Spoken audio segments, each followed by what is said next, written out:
All right, so because of what the pastor of Salvation Ministry said, that anybody will criticize him or use police arrest him, that is DavidIbiyeomi.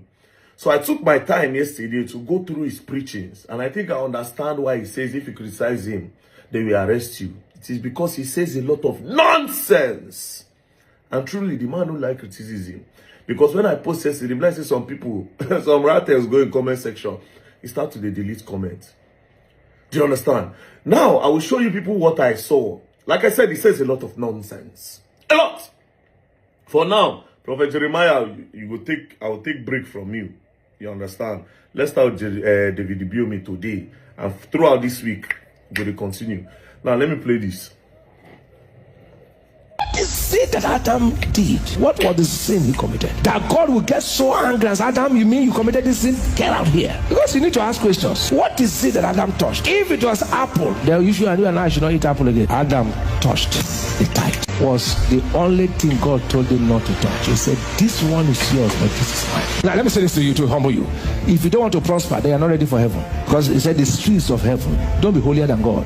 Every time you touch your tithe, you are living in dishonesty. You are tampering with that which God has told you not to. The sin that Adam did, what was the sin he committed? That God will get so angry as Adam, you mean you committed this sin? Get out here. Because you need to ask questions. What is it that Adam touched? If it was apple, then you and I should not eat apple again. Adam touched the tithe. Was. Now just imagine this preaching. Imagine preaching something like this. Like this now. Because of this preaching, you have scared a lot of people in the church. Like this now, a lot of them will be so scared. Even if they don't get money for tithes, if you borrow, come pay. Imagine bending the Bible for your own selfish interest. Because you want people to pay tithes. Just imagine it. Now, I don't know much about the Bible. But when I was locked up in prison, I took my time and I studied the Bible a little. And I can tell you for a fact that what this man is saying here is all lies. How? The story of the Bible says that God created Adam, then he brought in Eve to support Adam. The reason why they were chased out of the Garden of Eden was because God gave them an instruction about the forbidden fruits. And he said, this is the fruit of good and evil. Do not go close to the fruit.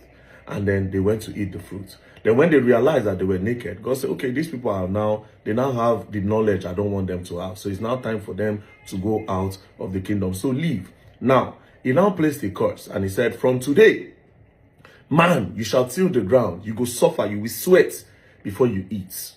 Why women? Your punishment is that before you give birth, there will be pains during childbirth. By this time, tithing have not yet existed. Because when their eyes were blind, when they could not see anything, they had everything in the garden. You want yam, you want tomato, you want bole, anything you want is in the garden. God gave them in abundance. Eat anything you like. Just don't eat this one.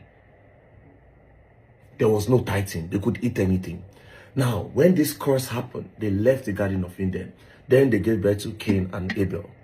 I want to believe, based on what I read in the Bible, that the first tithing came from Cain and Abel. That the first tithing, because that was when Cain, according to what God taught, God said, from now on, man shall till the ground before they eat. Do you understand? So Cain being a farmer,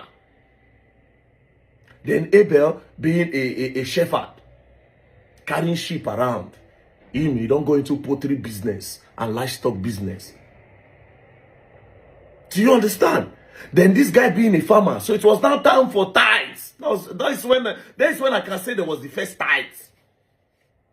Going by the Christian religion about tithing, that is when I can say, okay, yes, that is the first tithes. Cain and Abel. So okay, it is appreciation day. Let's go and give God something, which they have now turned to 10% according to the religion now. Pastors of nowadays. Okay, let's give God something.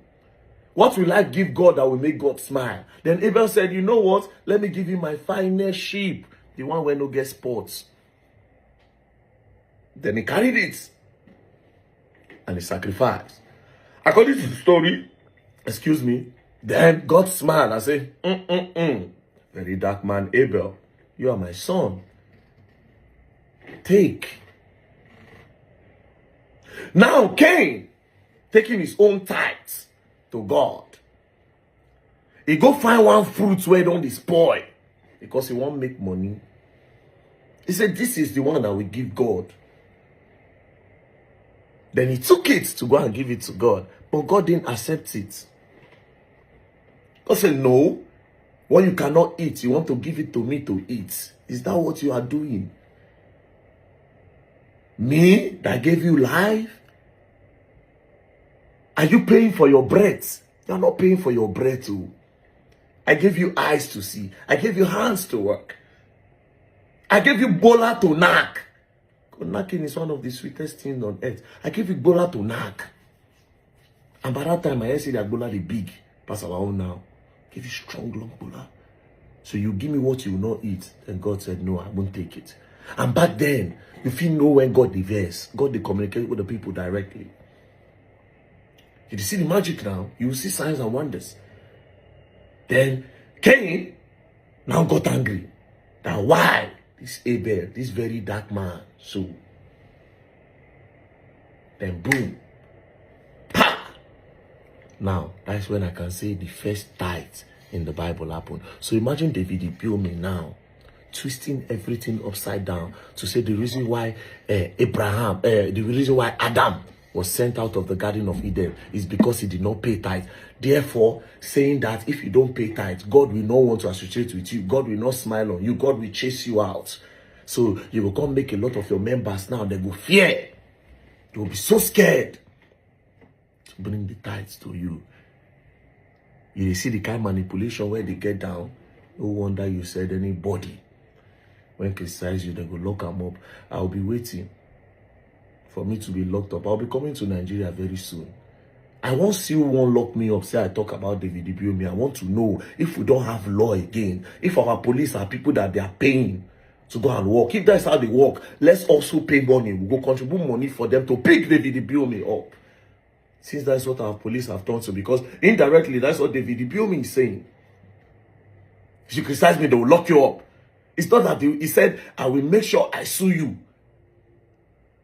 I don't care whatever the person say. Even if the person like me spoil your name, go for a civil case. But saying they will lock the person more is some form of craziness. Power don't reach you here. Power don't choke you.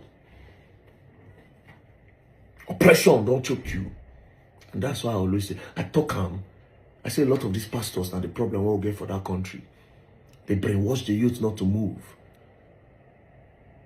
They manipulate the youth not to move and wait that, oh yes, one miracle is coming somewhere. Just keep praying and paying your tithe. It's a problem. It's a very big problem. So, Pastor DavidIbiyeomi, the criticism just started. After all, no be me go secretly record you. Now you post them online. So if it is online, I can give my fair comment. Just the way a lot of people give their fair comment. I know they go arrest anybody. Yes, if you talk, if I decide to respond, I respond. Then people who know me go say, okay, yes, this one Verydarkman talk here. Okay, this one Verydarkman talk here. We know like him. Verydarkman is being manipulated. Verydarkman is this. Verydarkman, no problem. But will I arrest somebody? I mean, I can't compare myself with you. But then again, you are mortal. You are a human being like me. Be careful, Papa.